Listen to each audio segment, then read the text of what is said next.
Today I would like to discuss one question.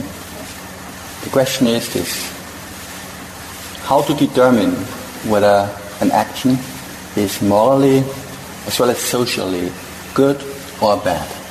How to find out whether it's good or bad, both on the moral level but also on the social level. We will use as a foundation the book by P.A. Bayutta. He's a Thai monk. He's still alive, living in Thailand, quite elderly already, a little bit sickly also, but very learned monk, also quite a scholar. So he was also teaching at university of Buddhism. Also he has published quite a number of books, and some of them even translated into English. And one book is called Good, Evil and Beyond. Good, Evil and Beyond. These points we're discussing today are based to some degree on this book. There's some really good ideas there for how to evaluate an action, whether it's good or bad, wholesome, unwholesome, on a moral level, also on a social level. Anybody has heard about him? Since he's not so well known as a meditation teacher, he didn't attract so many Western or foreign disciples, because he's more of a scholar. But he's very well known in Thailand. He's almost the main authority, especially on doctrinal questions. Very much like previously Ajahn Buddhadasa. But since Ajahn Buddhadasa also was more into meditation, so also people would come to meditate under him, which is not so much the case with P.A. Bayutta. His monastery is also close to Bangkok. It's a little bit a crowded place, quite active. It's not so ideal environment for meditation, not like here, lots of forest and things like that. But anyway, he came up with 5 points how to analyze and how to approach this topic. And I would like today to share with you these 5 points, these 5 ways of analyzing. But then also we would like to encourage you to work together and come up with examples for each of these 5 points. And then we'll discuss them together. The first way how we can find out whether an action is morally good or bad is just looking on how this action renders the mind, on the immediate result on the mind. Does it make the mind serene, happy, peaceful? Do wholesome states increase or decrease? Do unwholesome states increase or decrease? Now we are thinking about the immediate effect on the mind, not somewhere in the future, not next year or next life, but on the immediate effect on the mind. Whether an action is good or bad. Can you think of any examples of an action where we can see, oh, this has an immediate effect on the mind? A good or a bad action, up to you. Meditation. Meditation has bad effect on the mind. Or if you have good concentration, leads to a pleasant feeling straight away. Any ever angry or if we are blaming anyone, even in thought if it comes, already the full mind and body gets very agitated. Right. If you act that is very strong reaction. So it has immediate bad effects on you. You're angry, your heart rate accelerates, your facial expressions become not so pleasant to look at, your speech of course also. You also feel immediately it doesn't feel so right. Yeah? But some people like this feeling. Well, it gives you a sense of anxiety, and adrenaline is there. So yeah, it's some benefit. Like cursing someone verbally, like swearing at someone. Okay. In his presence or even in his absence? Yeah, in someone's presence, you think it's going to be a pleasant feeling, but it's always strong negative feeling. Yeah. And you already feel how unwholesome it feels actually. It just doesn't feel right. You know instinctively there's something not right, even though your emotions and your anxiety propel you to say something harmful. But you already understand also, or at least you feel, even if you don't understand it, because you don't think about it, but you, on an emotional level you already feel that it's not right. But the defilements are sometimes stronger, especially when there's a lack of mindfulness. Mindfulness is there, then we can make corrections, and we don't get carried away with impulses. So that's the first aspect, is how we can analyze whether an action is good or bad, and the immediate effect that it has on our mind. Secondly, we can also look at long-term scale. What's the result? Again, for myself first, what's the result for me in the future? Is it something good or something not so good? Any examples where an action that gives us immediate good feeling, but is harmful for us on the long run? What could that be? Sugar, cholesterol. Sugar.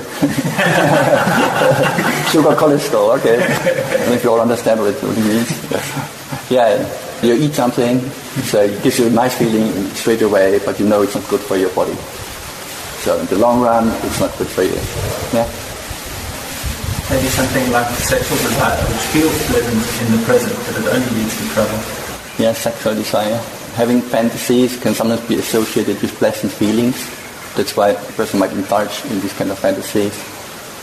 But on the long run, especially if you're a monastic or semi-monastic, like many of you here, you make your own life difficult. Because you allow your mind to indulge in sensual sexual fantasies, but you know you cannot act on it. We abstain from any kind of sexual activity, which includes even masturbation. In this sense, when you allow your defilements to get strong, but you can't act on it, you make your own life very difficult. It's like you're building up all this desire, but you can't do anything. You have all this tension in your body. You're harming yourself. I understood it very early in my monk's life, at the very beginning. If I allow my mind to get into sensual sexual fantasies, I make my own life miserable. Just the same, like taking a hammer and just knocking out your own finger. It's very similar. So once you understand the principle, you just don't want to indulge in those things because you see the harm, the disadvantage, the non-benefit in it. Do we have also an example for what is painful or unpleasant in the present, but has good effects on the long run? Exercise. Exercise. Nobody wants to do it, but we all know it's good for us. Yeah. Well, Meditation can be included in this something. Meditation can also be in this category. Yeah. You might enjoy something else more, but you know on the long run it's good for you. Yeah, very good. Okay, let's move on to the third point. The third point is that action or that intention of mine, is it open to censure by myself? You know, we humans, we all have a self-reflexive capacity or capability, our conscience. When I look later upon this action, will I blame myself for this action? If I blame myself for this action, that's probably also an indicator that it's not a wholesome action. What could that be? Any action which maybe might sound interesting right now, but because of your shame and fear of wrongdoing, hiri ottappa, refrain from it. Sleeping too much. Too much sleeping. Overeating, sleeping. Overeating, breaking your precepts. So it's this hiri ottappa, shame and fear of wrongdoing, that prevents us from doing those things. Yes? Okay, there's those two, shame of wrongdoing and fear of wrongdoing. I don't know if this is the time, but can you explain the difference? Short discussion. Hiri, it's this feeling, I don't want to be a person like that. I don't want to be a person who is breaking his precepts, or I don't want to have this image of myself. You're kind of ashamed of yourself. In the evening, you could not look into the mirror. You would not like to see this guy there because you know he's doing kind of weird things. So this is hiri. But ottappa is more the fear of wrongdoing, fear of the consequences. Consequences could be karmic consequences, or I will reap bad results in the future, karmic results or bad rebirth. That would be a fear of wrongdoing. But also just normal consequences. If I do this, then the other person will harm me, or I will get punished or imprisoned. These are all fear of wrongdoing, ottappa. If you abstain from doing something because of the law of the country, not because you don't want to be such a person, but because of the law or because of the consequences that you would get if you do this, then this is ottappa. So this is how other people would perceive you as opposed to how you perceive yourself. How they perceive you and also how they treat you. You're afraid of the consequences, yes. But yeah, also how they perceive you. That also included probably. If you're afraid of how they perceive you, I don't want them to think about me in this way, then that also ottappa. So just as an example, if I wanted to steal something, if I wanted to steal this pen here, and hiri would be, I don't want to be the kind of person that steals pens. Yes. And what would be, I don't want you to see me steal the pen. Or if you see me, I will get maybe not imprisoned, but punished or whatever. Or have to take the preset again. So all for the consequences. So yeah, if you're afraid of the consequences, whatever they are, then that's the thing. Okay, so that was the third way. Then we should also look at what does this action do to others. What's the effect on others, on other people, as well as on society? So if I do this action, how do other people react to it? And does it make their life better or worse? That can also be an indicator for whether something is good or bad to do, or whether something is wholesome or unwholesome. I avoid using wholesome and unwholesome, because wholesome and unwholesome depends mostly on our intentions. But something could still be wholesome, but not the right time, not the right place to do. Sometimes we even refrain from wholesome things. Generally speaking, generosity or giving things is a good thing. But for us as monks, it's not so suitable to take flowers and offer them to ladies and make merry. Giving things and being kind to people is a good thing, but in your role in society or in your position, it might not be so suitable. So we refrain from it. Any examples where your action might be good for you, but maybe harmful to society? What could that be? A friend of mine was working in America for a sales manager for a large company. Okay. And they asked him to say something that wasn't true about the company, promote the company, but it wasn't the truth that he would do. And had he gone with them, would have promoted the company's business, but the people would have, shareholders, people, suffered. He refused and he lost his job. Okay. Yeah, a very good example, especially in business life. Oftentimes it could be a situation which is maybe good for you or good for the business, but harmful to the environment, harmful to other people, to the shareholders, or to the consumers. Not only for the shareholders, it can also happen very easily. You produce something that is cheap to manufacture, but maybe it's not good for the body of the consumers. Plastic. Or plastic.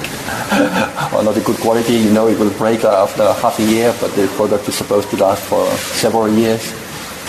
These are all ethical considerations that apply to this principle. Okay. Now let's move on to the last point. Number 5. Is my action consistent with cultural norms, the norms of my society, religious customs, with the law of the country? Or is it counter to those things? Counter to the law of the country, counter to religious customs, rules of society, and so on. Can you think about an example where you want to pursue an action, but it does not fit in with cultural norms? I was having a discussion yesterday with one of the Sri Lankans, and it's very typical for Sri Lankans to use very abrupt hand gestures. And this is, for example, normal in their culture, but outside of their culture considered quite rude, and people would take offense. And this is how you treat animals or servants. On the flip side, there are certain ways of sitting which are quite normal in the West, which are considered rude or impolite in Sri Lanka. Like sitting like this, with your feet in front of you. It's a very comfortable style, but it's considered very impolite. And the monks even have a rule against using this kind of posture. It's even an offense for the monks to sit like that in the public area. When they go to a village or to a house and to sit like that, it's not allowable. What else? Other examples of an action that infringes the rules of the country or the law, but you want to undertake it. Like wearing short shorts and a bikini in a Muslim country. Okay, yes. There's nothing unwholesome in it by itself. It depends on your intention, but usually it wouldn't be something unwholesome. It's hot outside, okay, you're wearing like this, but the law of the country forbids it. So you would still probably abstain from wearing this kind of attire. Yeah? Well, sometimes the law of the country may be even against some actions that would be actually good for instance, freedom of speech, etc. is a good right to be holding, but some countries don't allow it. You can't say anything against the government, for instance, which would be awesome because the government's not good. Yeah.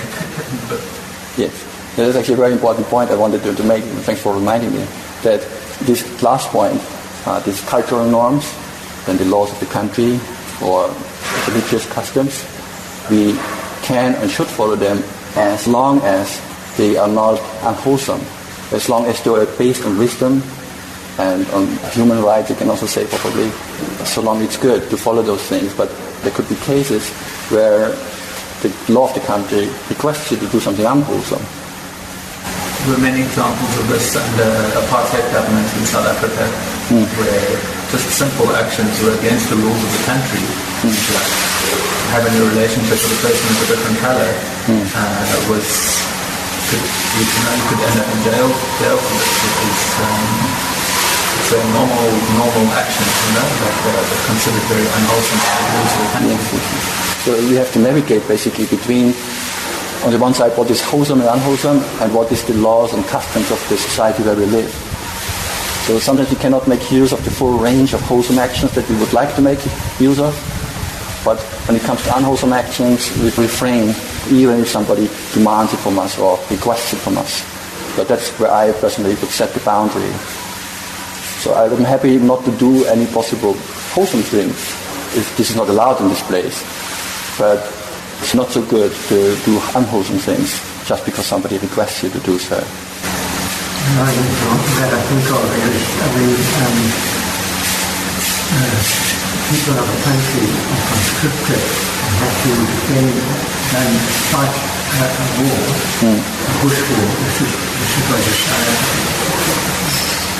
And have to kill the so-called enemy in the bush. And that kind of self-defense that exists, but it is against their principle. Yeah. And they went. They had no option but to go along with being conscripted. And it did a number of things, huge damage,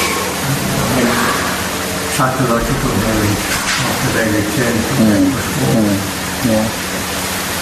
Yeah, post-traumatic stress disorder is quite common for soldiers or people who've been in war. So if you have the option to opt out, you definitely should try to avoid getting into these situations. And whatever people do to you in order to punish you because you're not supporting them or their group, well, that's probably not so bad compared to what you do to yourself and to others when you go into war. So I would definitely encourage people to not always follow the advice of the government, because they're not always based on wisdom. If they are, oh well, good, we go along. But if they're not, and we go against our sila, then we should refrain from that. Okay, so these 5 areas, they're very useful because we can apply them in so many situations.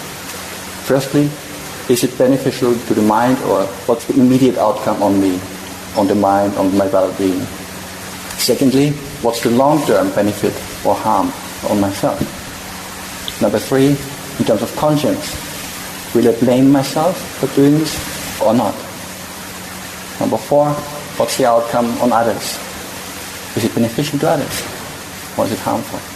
And number 5, how does it relate to the law of the country, to social norms, religious customs? I offer that for your reflection for today, and would like to invite for questions. Generally, when an opportunity to do right or wrong presents itself, it presents itself immediately, with very little time for reflection. Well, there is time, you just have to make it. Mindfulness is the key again. If mindfulness is not there, we just react automatically according to our habits, past ways of doing things. But if mindfulness is there, then you have a choice. Then you can control and evaluate the situation and not just work on autopilot. It's very important. So all these principles that we learn in meditation, these mental qualities like shame and fear of wrongdoing, mindfulness, yoniso manasikara, wise attention, proper attention, can apply them only if you're present, if you know what's going on. Because if you forget about them, then, well, they are not so useful. Well, but actually it could also be used as a preemptive technique for dealing with receivers. Because I've been somewhere that people that are, for instance, more likely to have the proper reactions during an emergency are usually the people that are thinking more of emergencies. Okay. Either because they're neurotical or because they work with this kind of fireman. And their mind is more used to picture emergency situations wherever they are. So when they actually happen, they had planned in advance how they would react. Yeah, that's why, like, you fly with the airplane somewhere, that there will be the instructor who will go through the emergency case scenarios and tell you where to find the safety vest, where to get out of the airplane. He's training you for those things that you know how to react in real life situation. Yeah. So maybe in the same sense, these moral decisions, they could be helped a lot if we think of reflect on them before. Right. Yeah. So we play through many of those scenarios, discussions or Dhamma talks. Often you hear these things, and even though many of them don't apply to you in the moment, but they might apply to you later on, or they might apply to a friend or a person whom you meet sometime later in your life. So you might never have that situation yourself, but you could give good advice to somebody else because you've heard and you've reflected on it. But what do you say about, for instance, a situation whereby doing what you think is right and gives you the peace of mind, making your life serene, but really doesn't make any other people, the people around you, uncomfortable. And really getting out of the norm of the country. For instance, I'm very happy being a Buddhist, but in my country, which has got very strict norms about people going out Christianity or taking something that's different from what's been accepted for ages. Or even sitting and meditating and people seeing, you really feeling very uncomfortable because it's quite extreme in the mind. What do you say about this? Because for me, I think that even though the customs, the laws of the country, or a large number of people believe into something which is not necessarily wholesome, do you think that what you just said applies in the situation? Yeah, I would say so. For example, you could analyze your decision. If you phrase it as a question, should I practice Buddhism because it gives me joy, happiness, it is leading to good results for myself, maybe also to others, to renders the mind peaceful? Or should I not do it because some people feel uncomfortable with it and maybe I will become an outsider in my society? So let's look at the first point. How does it apply to your mental well-being? Does the practice of Buddhism render your mind peaceful, calm, serene, and wholesome? Yes. Okay, first one already checked. Let's look at the second one. Your long-term benefit or harm. So whether it leads to your benefit or harm in the future, it can be both sides.